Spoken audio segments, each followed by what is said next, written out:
Alright mga kapatid, today's video, siguradong may matututunan ang mga kabataan dito. Hindi lang tayo, lahat ng mga viewers natin may matutunan. Siguradong makaka-relate ang mga magulang sa video na to, no? So nowadays kasi talagang mga kabataan ngayon, hindi naman lahat, pero may mga pasaway naman talaga at magaling makabarkada, makibanding sa mga kaibigan nila. Pero pagdating sa mga sarili nilang mga magulang at sa mga gawaing bahay, medyo sumasablay, no? Sa video na to, tingnan natin kung ano yung mapupulot nating aral, no? So, ito na nga, wag na natin itong patagalin at i-play na natin to. Alright, let's go! Try mo maglayas. Subukan mo kung pwede sa ibang bahay yung gigising ng tanghali, hindi tutulong sa gawaing bahay, hindi maghugas ng plato, hindi maglaba ng sariling damit, at hindi magligpit ng sariling pinagkainan. Diba sabi mo sa akin, lagi ka naiirita sa nanay mo pagka binubungaan ka? Try mo maglayas. Para malaman mo kung anong buhay sa ibang bahay. Kung para sa nanay mo, na parang feeling mo hirap na hirap ka, feeling mo kawawang kawawa ka. Gumaya ka sa mga tropa mo, yung ibang bata dyan nasa kali, sigawan na sigawan, puro ganda, puro forma.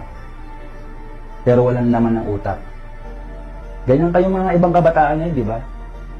Pag sobrang luwag, aalarga, aabuso. Ang sakit nun. Pag Pero walang napagsabihan laman ng ng utak. nanay, ng magulang, sasabihin sa mga classmate, pinagalitan ako, kawawa ako, magkampihan tayo. Di ba?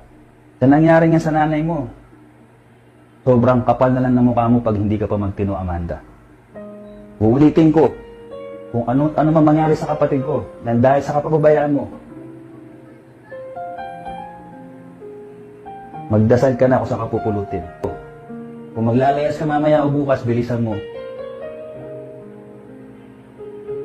Ako na lang ang mag-aalaga sa kapatid ko. Inatol, una na ako.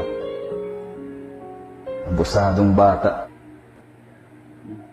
So, yun na nga, no? Tagos talaga yun sa,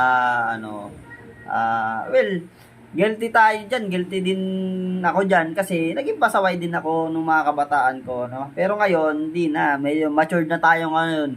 Alam na natin kung saan tayo lulugar, no? Wala namang perfectong, so step by step yan natututunan ng mga kabataan. Pero sana, magsilbing aral itong video na to na ang mga magulang natin ay nagpapayo yan para sa ikabubuti natin at hindi sa ikakasama natin. Anuman ang pagkakasama o nagawang mali ng ating mga magulang sa atin, at the end of the day, magulang pa rin natin sila.